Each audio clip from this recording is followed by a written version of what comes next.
Hello, everyone who is currently joining as we speak. We will be getting started here in just a couple of moments, okay? Thank you.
Alrighty, we're going to get started. Thank you everyone for joining and spending your evening here with us. We are super excited to have you all with us. Just to start off, for our social media channels, don't forget to follow us on social media for all the upcoming exciting things happening on LinkedIn, Instagram, Facebook, WeChat, any upcoming events that we have, we will be promoting there heavily, so you'll be the first to find out. Also, don't ask all your questions and leave them in the chat box. We will be answering those at the end. I am very excited to be your host for this evening. My name is Christy. I am part of the business development and sales team here at RMDS Lab. We are so excited to have you all here. Enjoy Dr. Harini Swaminathan with Challenges in Developing Human Development, a Quantitative Overview. This presentation will be an introduction to current quantitative methods and addressing income inequality. You will gain an understanding of the Human Development Index and so much more. RMDS Lab is a data science company that specializes in helping researchers and data scientists worldwide to excel in a new era of big data and quantitative computing. And if you're not already a member, we want you to join our ecosystem today, so make sure you go ahead and do that. RMDS Lab was founded in 2009 by IBM Chief Data Scientist Alex Liu and is headquartered in Pasadena, California, with partners worldwide. We serve more than 37,000 members, and we have affiliates all over the world. Without further ado, we are so excited to have Dr. Harini Swaminathan with us. Dr. Harini is an experienced researcher with a background in development economics. Her expertise lies in applying econometric methods to answer questions from the public health domain. Dr. Swaminathan has worked with the World Bank on projects related to child health. In her other roles, she has conducted several causal inference-based behavioral studies to assess the impact of policy changes on population health. Dr. Harini, take it away.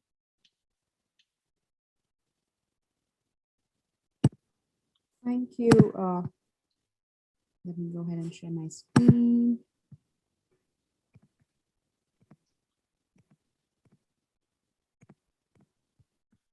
So can you hear me, Christy? Is everything okay? Yes. Yep, we can hear you. All right. So thank you so much, Christy, for that lovely introduction. And I'd also like to thank the RMDS Lab for giving me this opportunity to present some of my work. I'll straight away get going because we just have about an hour and I would like to spend some time towards the end, say about 10-15 minutes to address some questions and to have a discussion with all the attendees. So welcome to my presentation and thank you so much for taking the time to attend this talk. My work has largely been associated to understanding the importance of how human development can be measured and how it impacts overall progress in nations. And before we go into the entire content of the talk, let's take a quick look at the overview. I'll be looking at the capability approach, which is the roots of the human development approach. We look at how the index, that is the HDI, or the Human Development Index has evolved over the years. How are child health and human development linked? We look at a conceptual framework, which is a part of my own work. Then we look at an example from India, where my work was based in specifically in terms of data that I collected, and the work that I did was on India. And then we end with some remarks on where we are headed towards in this post-pandemic world, and also how can data scientists help in improving the entire exercise of this human development approach and of measuring development across countries based on data that we have from different nations. So let's get going and look at the context. So we all know that human beings need a certain level of well-being. Well-being is a subjective term. It has been very well researched by people like Angus Deaton. He's a professor at Princeton University, and he's also a Nobel laureate. And well-being, as I said, is a subjective term, but no matter what, regardless of any factor that influences how we categorize ourselves into different communities, into different nations, every human being requires a certain level of well-being. And health systems largely play a crucial role in determining what the economy's status would look like. Of course, both income and health, we know, have an endogenous relationship. And when I say endogenous, it basically means that if you have good health, you'll be able to spend more number of hours in the labor market. That will result in higher income. That will result in better investments in your own health, and you will be able to lead a healthier life. The reverse is also true. That is, if you are healthy, you obviously will be able to earn more. So there is this endogenous relationship. Both health and income are related to each other in a bidirectional manner. The main reason why we are focusing on human development is because we want to go beyond gross domestic product, that is GDP, as a means of measuring growth. And long ago, sometime in the early 1970s and 1980s, there has been this discussion that started around what it is to go beyond the measure of the gross domestic product and look at nations' development and growth. So we know that as of now, most countries, in fact, all countries, no matter where they are in the world, measure their growth in terms of GDP growth. But then there are a lot of researchers who are now promoting that we don't need to just keep looking at GDP. There are several other social indicators which also which have to be taken into consideration before we start looking at overall prosperity and economic growth in all countries. Well, at this stage, we all know that the world has been affected by a massive pandemic, and there hasn't been a country or a community that has been unaffected by it. And therefore, it becomes even more pertinent for us to understand how human development should be measured, rather how it has been measured and what are the other ways in which we can go ahead. So now let's look at the capability approach. This is where the roots of the human development approach lie. And let me tell you a quick story. It's actually all the way back to Aristotle's times when he wrote a book called the Nicomachean Ethics. It's a very popular book when it comes to the subject of philosophy. In the discipline of philosophy, it's one of the most well-researched books, Nicomachean Ethics. And that is where Aristotle speaks about happiness. And in his language, happiness largely is about being able to attain a state where your subjective well-being is such that you are able to access all the opportunities that lie ahead of you and able to lead so that you can lead a more healthy, a more productive life. So let's look at the top left corner. There is this red dotted line box where it says resources. And then there is a bottom right corner, which is again, utility. So what we are looking at is that when you are provided a set of resources, how well is a human being able to use these resources for their own well-being and for the well-being of the people that they live with, to reach a status where they feel that they are able to access opportunities, whether it is schooling, whether it is access to drinking water, whether it is access to good healthcare. Now, in advanced economies, what happens is that these aspects of life are very well taken care of, whereas in developing economies or in transitioning economies, these social indicators still need a lot of work to be done, and a lot of policy work is going on around ensuring that everybody has access to these basic needs of life. And that is where the capability approach comes in, which has been very well researched by the Nobel laureate and famous economist Amartya Sen and also John Rawls. So right, in the early 1970s, as you can see, I've given the citations below in the slide. And these people have worked on the capability approach, and it is what forms the basis of the Human Development Index.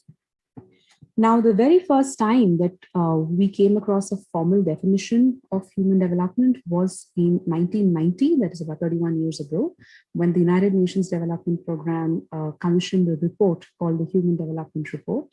And the formal definition, as you can see, italicized text right on top, is that it's a process of enlarging people's choices. And at all levels of development, there are three essential ones that people should be able to access. This is to lead a long and healthy life, to acquire knowledge, and to have access to resources needed for a decent standard of living. So these are the three main pillars of human development, and it largely encompasses the valuable contribution every individual can make in the society that they live in, so that they can lead to being productive adults and can contribute to the economy and to the overall progress of the nation. And what's also important is to understand that it's not just about being able to go to school or being able to complete higher education or having a certain amount of income in your daily life. It's also about expansion of human choice. So it's a very abstract and philosophical concept, but let's try and understand that the whole aspect of human development, if you look at it from the capability approach standpoint, is to expand people's choices, is to give them as many opportunities as there are. And this is crucial for every individual, for every household, for every community, for every society, for every country, and therefore for the progress and for the growth of countries all over the world. Now, the HDI, or the Human Development Index, as I mentioned earlier, has three dimensions: that is long and healthy life, knowledge, and a decent standard of living. These three dimensions are measured using three indicators, which is life expectancy at birth. Then knowledge is measured using expected years of schooling and mean years of schooling put together. And a decent standard of living is measured based on gross national income per capita in terms of purchasing power parity in US dollar terms. These indicators then lead to forming three separate dimension indices called the Life Expectancy Index, the Education Index, and the GNI Index. So let's take a look at a graphical representation of this. You can see that you start from dimensions, which is long and healthy life, knowledge, and decent standard of living, and you move all the way down to the indicators, to the dimension indices, and then to the Human Development Index. So this is the overall process in which this index is calculated. Right from 1990 onwards, till date, each year a report is published, very similar to how the World Bank and the IMF produce the World Economic Outlook and the World Development Report. Sometimes the Human Development Report has also been commissioned once in 2 years, but largely it comes out every year. So when the report comes out in 2020, we look at the rankings of 2019, and when it comes out in 2021, we're looking at the rankings of 2020. So that's how they calculate the HDI for each country. And let me quickly take you to actually how the rankings look. So this is how the Human Development Index and its components, this is how the dashboard is commissioned by the Human Development Report Office, which is a branch of the United Nations. And you can see this is how they rank all the countries depending on the value that they are able to calculate for each country's HDI. So Norway is right on top, the US is on the 17th number. There is, of course, all these countries in between. You can see that they've also marked Sustainable Development Goals, number 3, 4.3, 4.4, and 8.5. For those who are not familiar with the SDGs are basically goals that have been set for the entire world to attain, and it's supposed to be achieved by the year 2020. So we moved from Millennium Development Goals to Sustainable Development Goals. But I'm not going to go into details of SDGs because it's really not in the purview of this talk. But we can look at how the different three dimensions that we spoke of: life expectancy at birth, which measures a long and healthy life. Then the education index, expected years of schooling, mean years of schooling is right here. And then the gross national income. And then there, of course, a comparison is given based on the per capita rank in 2019. So this is how the report comes out each year. And it's a very long report. It has statistical appendices, then it has several dashboards. So feel free to go ahead and take a look at it. You can just Google the term Human Development Report and all of it will pop up.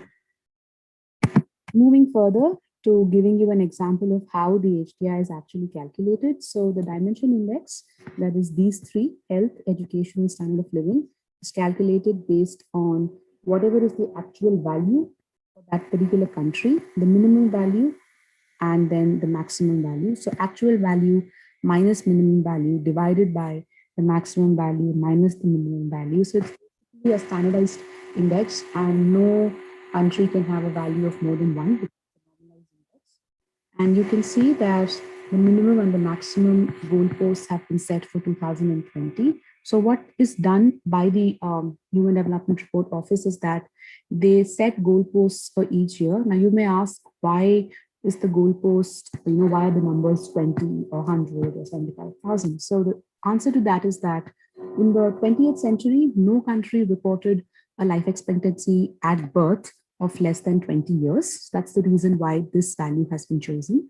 And no country reported a life expectancy at birth of more than 85 years. And of course, this data is coming from decades and decades of analysis and of data collection across all countries, and mostly countries like Japan and Hong Kong Special Administrative Region of China, that is Hong Kong.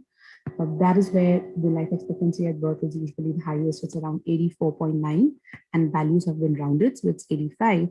Now, education, the minimum is 0. That's because if you look at the work done by some of the researchers, namely Barrow and Lee, they've clearly mentioned that for any country to subsist or for any society to subsist, you don't essentially need any formal schooling, but education and schools. Again, there is a lot of contention here as to why this value has been set to 0. But for any country to subsist, you don't need formal schooling as such, but you definitely need education. And therefore, this minimum value has been set to 0, while the maximum has been set to 18, which is typically the time you take to complete a master's degree, and then mean years of schooling is 15.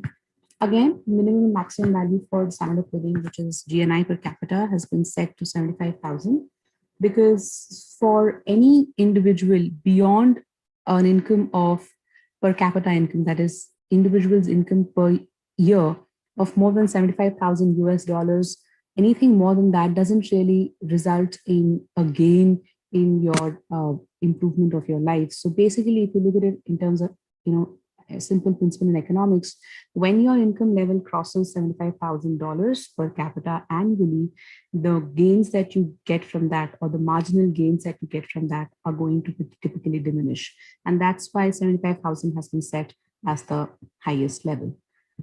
Now, let's take a look at the example from Sudan. So these were the values that were calculated for 2019 for Sudan. And you can see that the values are 65.3 for life expectancy at birth, 7.9 years of schooling only for expected years of schooling, 3.8. So they're typically very low numbers. And the gross national income was 3,829 in purchasing power parity terms in 2017. So these numbers are issued by the World Bank and by the IMF. Every year or every 3 to 4 years, the PPP terms are released for each country, and that's where the HDR picks up these values from and includes them in the analysis. So eventually, when you look at the calculation, the HDI is basically the geometric mean of the 3 sub-indices. And just try and keep these numbers in mind. We're going to use them to actually calculate the HDI for Sudan. So for health index, 65.3 minus 20, which is like its minimum value, maximum minus minimum. So this is the value for the health index. Similarly, for the expected years of schooling and for the mean years of schooling. Now, the education index by itself has got 2 components, and therefore an arithmetic mean of these 2 indices is taken to arrive at the final value of the education index. The human development index is then calculated as the human development index is then calculated as a geometric mean of these 3 sub-indices, which is basically all these 3 indices multiplied by each other, multiplied by each other, and then the cube root of that. So 0.510 is the value for Sudan. Now, the evolution of the index. So now that we've looked at how the index has been calculated, how these numbers are plugged in together, and what's the formula for the index, I'm quite sure all of you must be having these questions as to how did we arrive at these metrics? Why are we choosing the following matrices of life expectancy or mean years of schooling or income? Well, it's only that over the years, after much debate, deliberation, and like any other field of research, there has been constant upgrade in understanding which are the best indices or the best metrics for capturing these three dimensions of knowledge, health, and a decent standard of living. Again, whether we should have these bounds and goalposts, that is, whether we should have a higher limit, a lower limit, all of this has been very well researched. And initially in the mid 90s and the early 90s, the adult literacy rate or the combined gross enrollment ratio used to be used.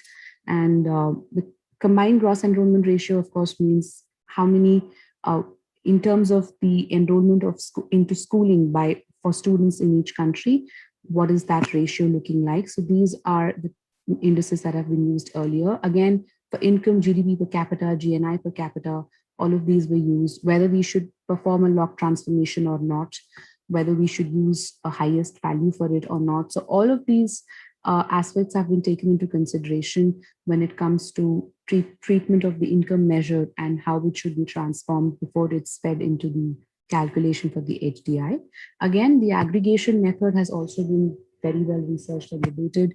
Should we stick to the arithmetic mean or should we go in for the geometric mean? So all these aspects have been taken into consideration before the HDI has finally, since 2011, remained as the formula that we see over here, which is the geometric mean of the three.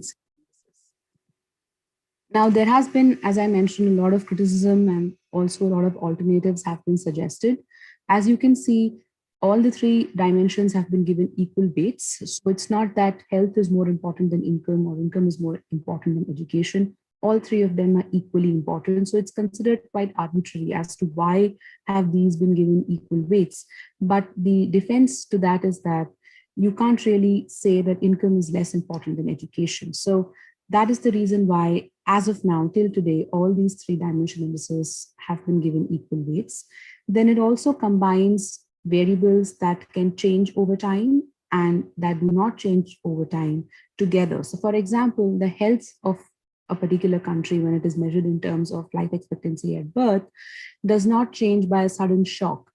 So to give you a simple example, like as of now, the pandemic has hit the world, and you can see that the income levels have dropped, the GDP growth projections for each country have lowered, and therefore that's a time variant variable. But then it's been treated exactly the same way health would be treated, which changes only over a certain number of decades. So that's another criticism that the HDI usually faces is why are these time invariant and time variant variables being considered and clubbed together? Again, for those who have a little bit of background in mathematics, the functional form, that is when you choose a geometric mean over arithmetic mean, what happens to the overall form or the form of the curve that you're looking at also makes a lot of difference. Researchers have suggested that we should go ahead and use matrices or indices such as mental health, measures for peace, security, cultural freedom, and access to social services instead of just life expectancy at birth or mean years of schooling and GNI per capita and so on and so forth. So all these criticism and alternatives have been proposed, but even now, not a lot of research has been conducted to the extent that the HDI can be completely revised or a new index can come ahead and replace it. And that's why it stands as it is. Now, this is more of my own work where I have tried to come up with a conceptual framework to associate child health to human development. So if you take a close look, I have placed a child, that is human capital development. So everything begins with an investment in what happens to child health. So each and every baby that is born requires a certain amount of nutrition, a certain amount of care, because that is the individual that's going to go ahead and be the adult who's going to contribute to the economy. So that's why we place the child right at the bottom, which is the human capital development begins right from that stage. And if you look at the framework, it has been designed in a manner that we place the three important aspects or the three pillars of human development in these orange ovals. And you can see long and healthy life, knowledge, peace, and of living. And these are all associated, again, all are bi-directional relationships. The arrows go both ways to adult productivity, livelihood, access to learning. Most importantly, for knowledge is focusing on female literacy, on adolescent education, on a mother's education.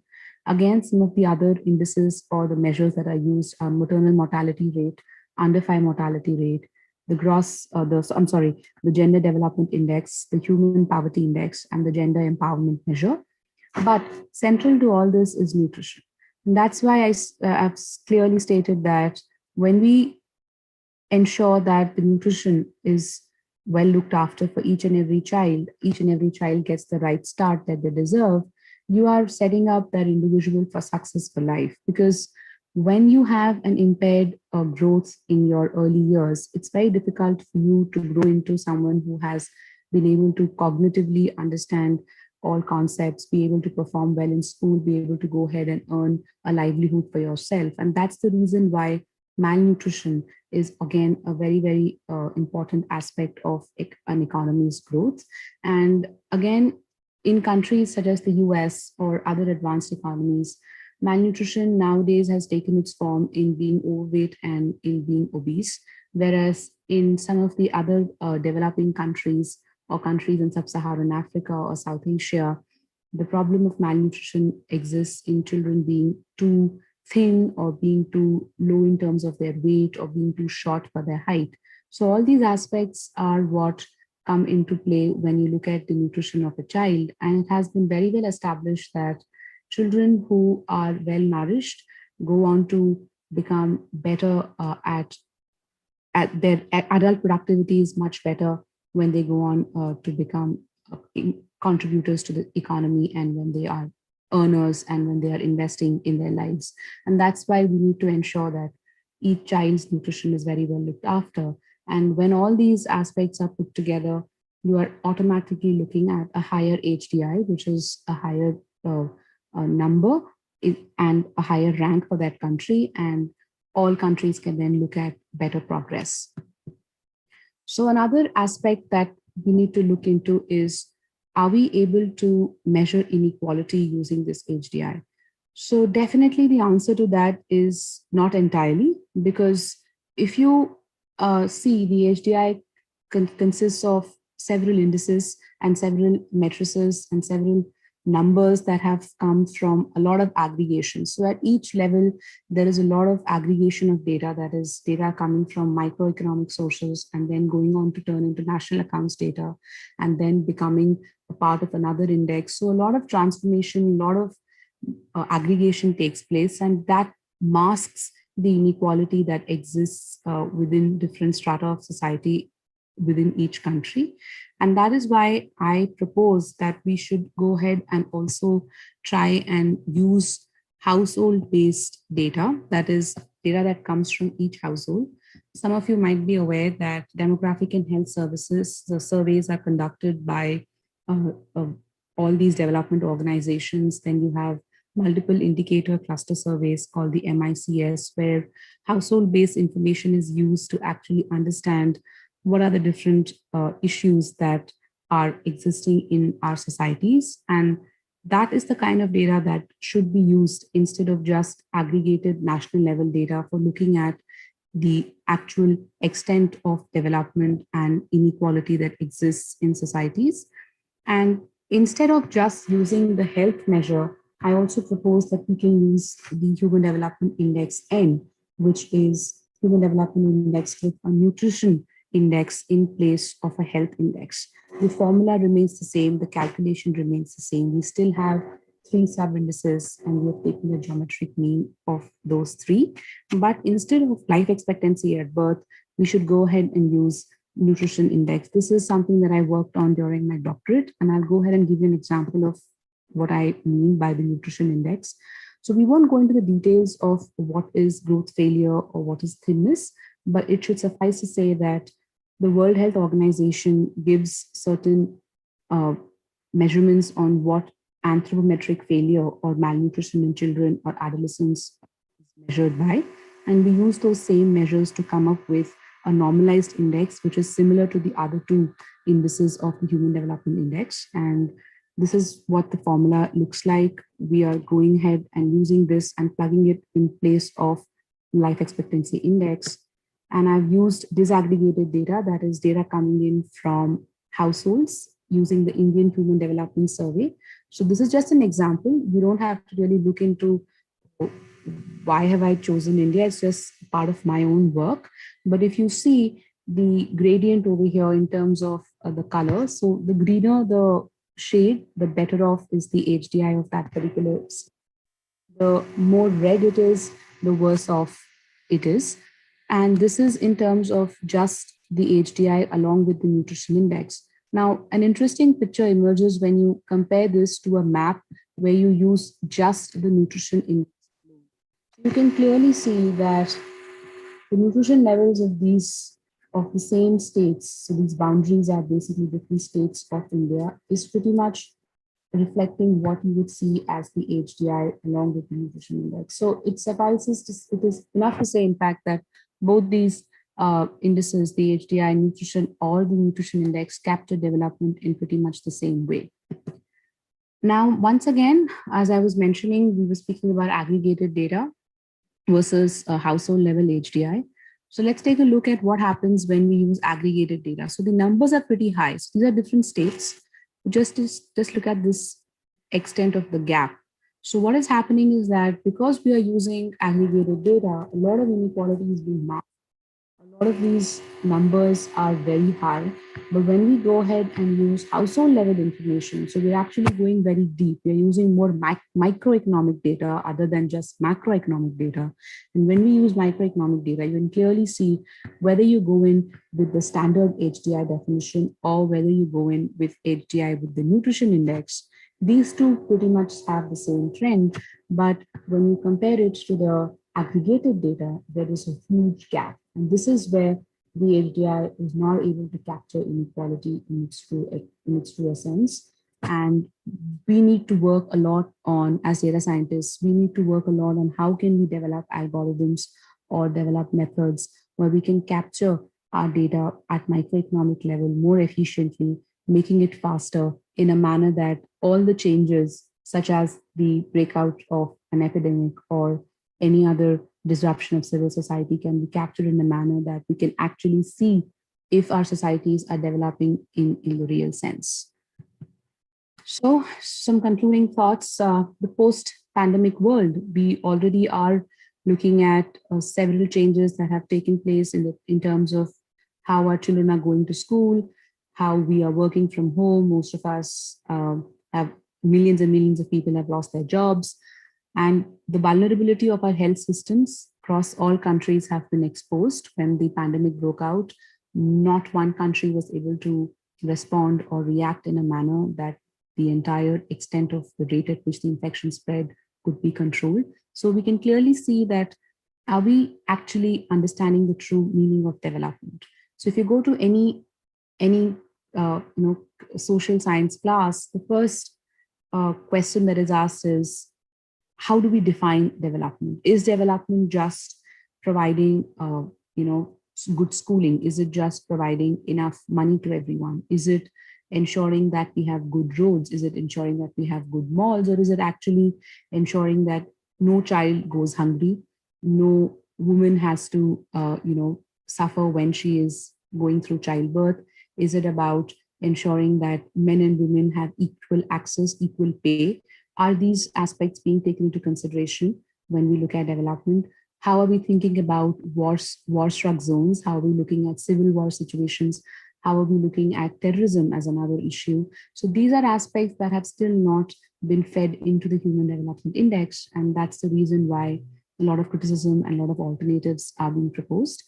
We also want to ensure that you have accessibility, utilization, affordability, and availability. These are the four pillars of actually food security, but it is applicable to any other aspect of social development and any other social indicator, so to speak. So do we have enough accessibility to help? If we do, are these services being utilized? Are these services affordable? Are they available to everyone who wants to use them? So these are aspects that we need to start thinking about. We need to use our data for social science, data for good. And this is something that is quite close to my heart, but then a lot of data scientists have started stepping into the social sciences realm and have started to use even ML and AI algorithms to see how well are we tracking development across countries across the globe. And this is just a slide where I'd like to call out to all the budding data scientists or to very senior data scientists as well that we should start thinking of using our methodologies for more social sciences realms, for looking at data in the social sciences. We should look at how geographic variation can be captured using microeconomic data. As I mentioned a while ago, can we do analysis that is just going beyond looking at everything at aggregate level, that is looking at mean level? So students of statistics would understand that beyond the mean analysis means we don't want to keep looking at what the average growth looks like. We also want to look at what the bottom half or the topmost half of our distribution looks like. So these are some of the issues. And again, as data scientists, we always want to promote using our results in a manner that can be helped, can help policymakers for more efficacious advocacy. And again, integrating our dashboards for that, developing more visually powerful stories, visually powerful reports, visually powerful dashboards. That's also extremely important when it comes to data for social sciences. So I'd like to stop over here. I have a lot of time for questions. I have some references over here. The presentation will be available, but I have plenty of time for questions, and I'd request people to type them in the chat box, or you can go ahead, unmute your button and also ask me if you have any questions about the Human Development Index, about my work, and also anything else that comes to your mind. Thank you.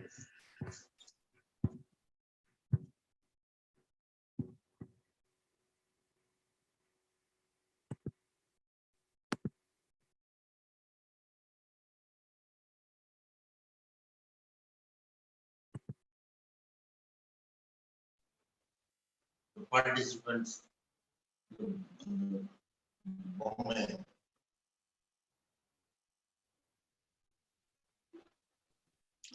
Here is now the time for questions. So make sure you write questions in the chat box as well.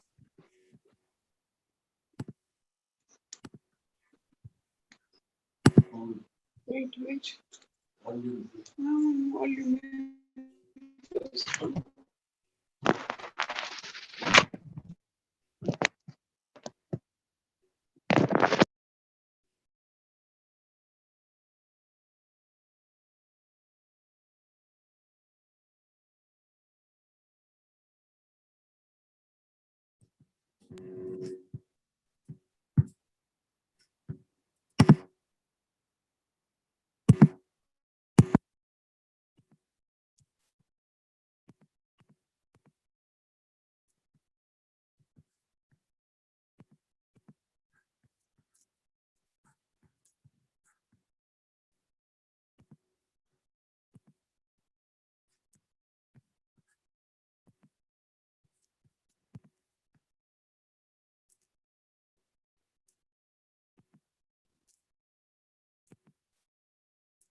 Thank you, Samantha, for sharing. Is there any other questions?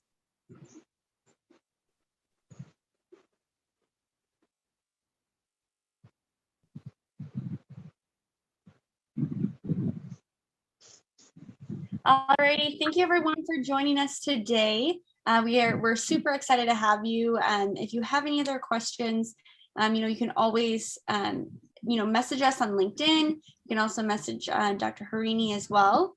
Before we close out the day, if you have any other questions, you can find Dr. Swaminathan on our expert portal on grmds.org. And make sure you sign up today, again, if you are not already a member. If you are interested in speaking at a webinar in the future, please contact us in the expert portal on grmds.org. And don't forget to sign up at grmds.org to obtain the PowerPoint and recording for today's webinar. We are super excited to have you guys. And again, if you have any questions, please don't hesitate to reach out to us. Have a wonderful rest of your day, everyone. Thank you. How do we address inequalities at the earliest? Well, I think the answer to that question is it's important for us to understand that equitable distribution of resources is crucial, and inequalities must be first addressed by looking after the social aspects of our development and growth. We shouldn't just address income inequality, but we need to start addressing inequality in terms of access to healthcare, access to education, and that's where it all begins. So whether it's primary education or primary access to healthcare, that's where the inequalities need to be addressed first.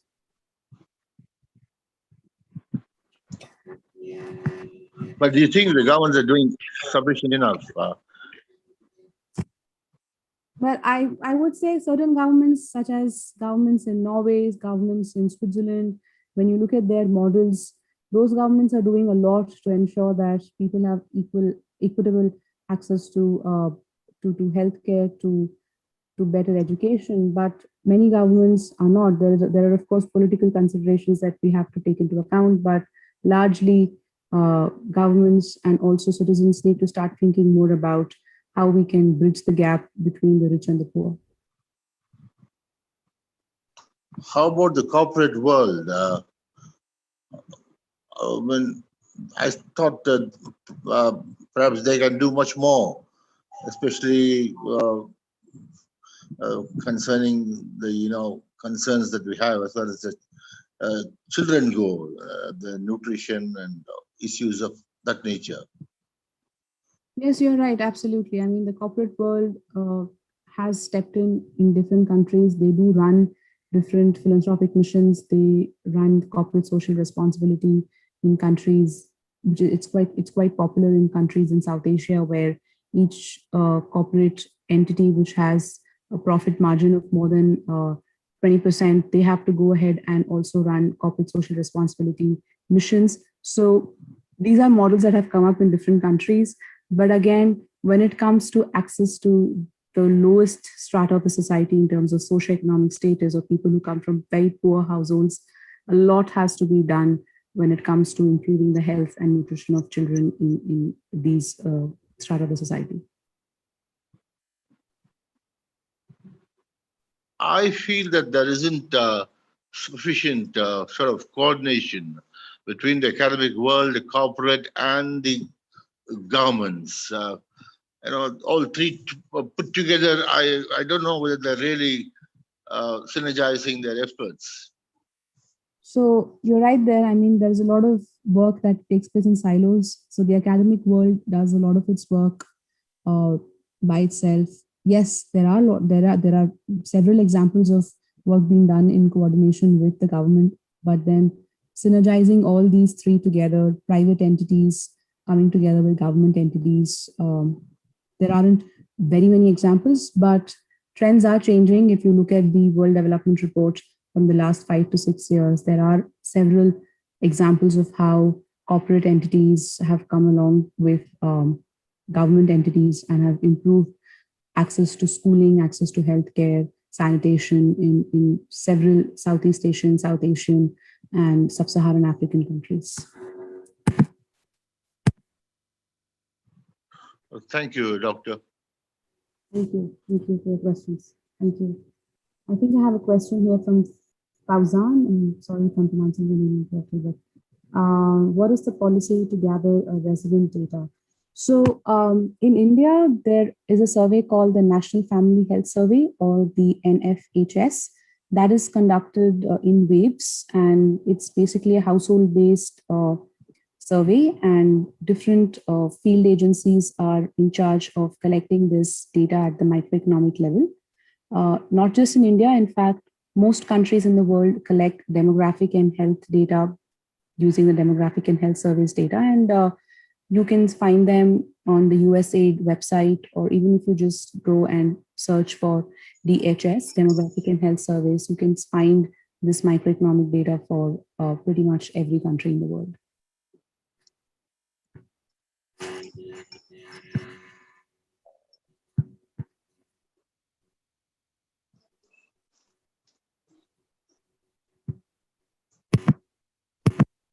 Questions from anyone?